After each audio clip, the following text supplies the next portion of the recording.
The Fijian coconut industry was once a major source of export revenue alongside sugar.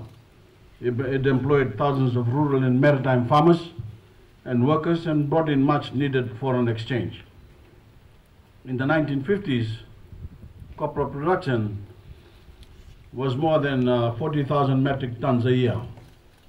For those of you who do not know, now it is half that, around 20,000 metric tons.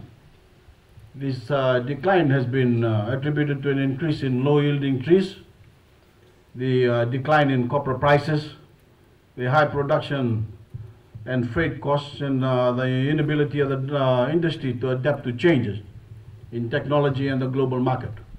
As a result, many Fijians have turned to farming more lucrative, shorter-term crops such as yangona and dalo. As I keep repeating, we have to make the hard decisions necessary to empower our people and give them a renewed sense of purpose.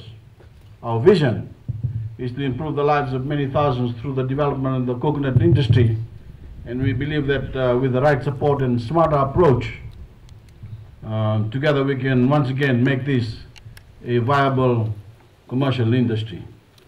To this end, one of our most important initiatives is the establishment of this whole nut processing facility here in Moa.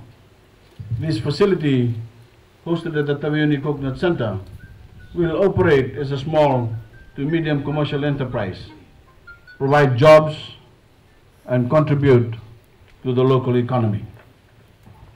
It will also serve as a hands-on training center for Fijians to learn about the various products and byproducts that can be processed from coconuts.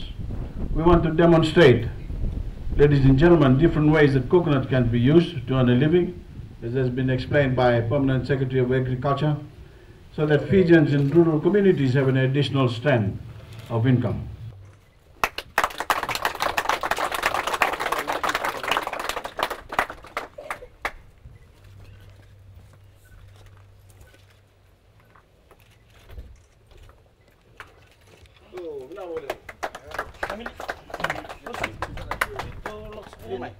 Hello.